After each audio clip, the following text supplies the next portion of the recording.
Iconic towers అనమాట. ఈ tower complete అయితే ఎలా ఉంటుందో కూడా మీరిక్కడ చూడొచ్చు ఈ పిక్చర్‌లో. ప్రెజెంట్ ఏపీ ఎన్ఆర్‌టీ ఐకాన్ టవర్స్‌కి సంబంధించిన ఎక్స్‌కవేషన్ పనులైతే జరుగుతున్నాయి.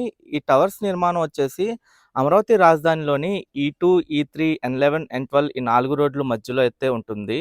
దీనికి లెఫ్ట్ సైడ్ వైపు రాయపూడి విలేజు, రైట్ సైడ్ వైపు లింగాయపాలెం విలేజెస్ అయితే ఉంటాయి. ఇదంతా అమరావతి గవర్నమెంట్ కాంప్లెక్స్‌లోని సూపర్ బ్లాక్ సి అనమాట. ఈ సూపర్ బ్లాక్ సిలో 5 ఎకరాల విస్తీర్ణంలో ఏపీ ఎన్ఆర్‌టీ ఐకాన్ టవర్స్ నిర్మాణం అయితే జరుగుతుంది. ప్రెజెంట్ పైలింగ్ కంప్లీట్ అవ్వడంతో ఎక్స్‌కవేషన్ పనులైతే కంటిన్యూయస్‌గా చేసుకుంటూ వెళ్తున్నారు.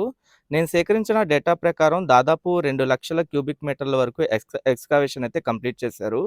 3,00,000 వరకు ఎక్స్‌కవేషన్ అయితే చేయాల్సుంది. అంటే ఇంకో 1,00,000 క్యూబిక్ మీటర్ వరకు ఎక్స్‌కవేషన్ అయితే పెండింగ్‌లో ఉంది.